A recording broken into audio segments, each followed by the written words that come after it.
Bonjour. OTA ou guide de voyage, faut-il choisir? Une OTA peut-elle avoir une signature? Une OTA peut-elle vendre l'expérience client liée à un hôtel? Une OTA peut-elle vraiment être sélective pour la cible client qu'elle a choisie? Alors on va prendre pour exemple une OTA qui s'appelle Tablet. Tablet a été créée en 2000. Elle est basée à New York. Sur la page About Tablet, on peut lire que leur promesse est d'établir la liste indispensable des hôtels hors du commun dans un monde du voyage par ailleurs sans relief. Très bien. Tablet a été acquise par Michelin fin 2018 et sur le site web EcoNews, Michelin dit « Les voyageurs, les gastronomes souhaitent vivre des expériences qui racontent une histoire, qui leur font découvrir un univers et les cultures locales. Tablet s'inscrit dans ce nouvel art de vivre qui correspond pleinement à la sensibilité des guides Michelin. » Alors là, je suis complètement d'accord. Donc je retiens hôtel hors du commun qui raconte une histoire. Ça me plaît bien. Mais OTA et guide de voyage, est-ce que ça va bien ensemble?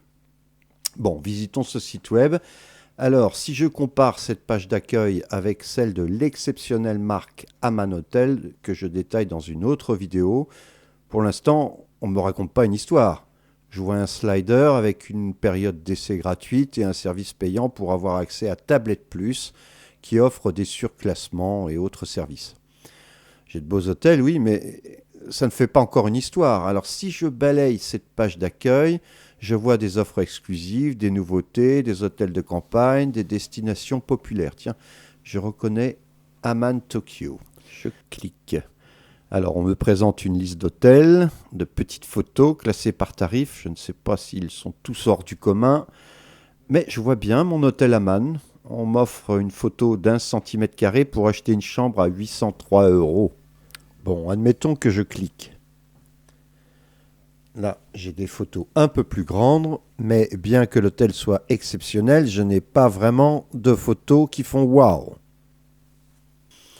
Revenons à la page d'accueil. L'agenda, c'est une bonne idée. On me propose un thème 5 villages italiens. D'accord. Je clique, ça commence bien. Ah, j'ai 2 photos de mauvaise qualité. Je ne suis pas sûr que tous ces hôtels soient hors du commun et je ne suis pas sûr non plus qu'ils soient tous bien mis en scène sur tablette. Voyons maintenant ce que Tablet demande aux hôteliers. Alors, des photos HD, une visite anonyme sur le web, une intégration à tablette soumise à validation d'un comité et une commission de 15%. Un score établi par les avis voyageurs d'au moins 16 sur 20 et la parité tarifaire. C'est cohérent avec les engagements car en tant que client, on n'aimerait pas payer plus cher en passant par tablette, mais depuis 2015, la loi Macron redonne à l'hôtelier la liberté de fixer ses prix. Donc en résumé, tablette est-elle une signature? Pas convaincu. L'expérience liée à chaque hôtel n'est pas vraiment démontrée et l'offre est-elle vraiment sélective?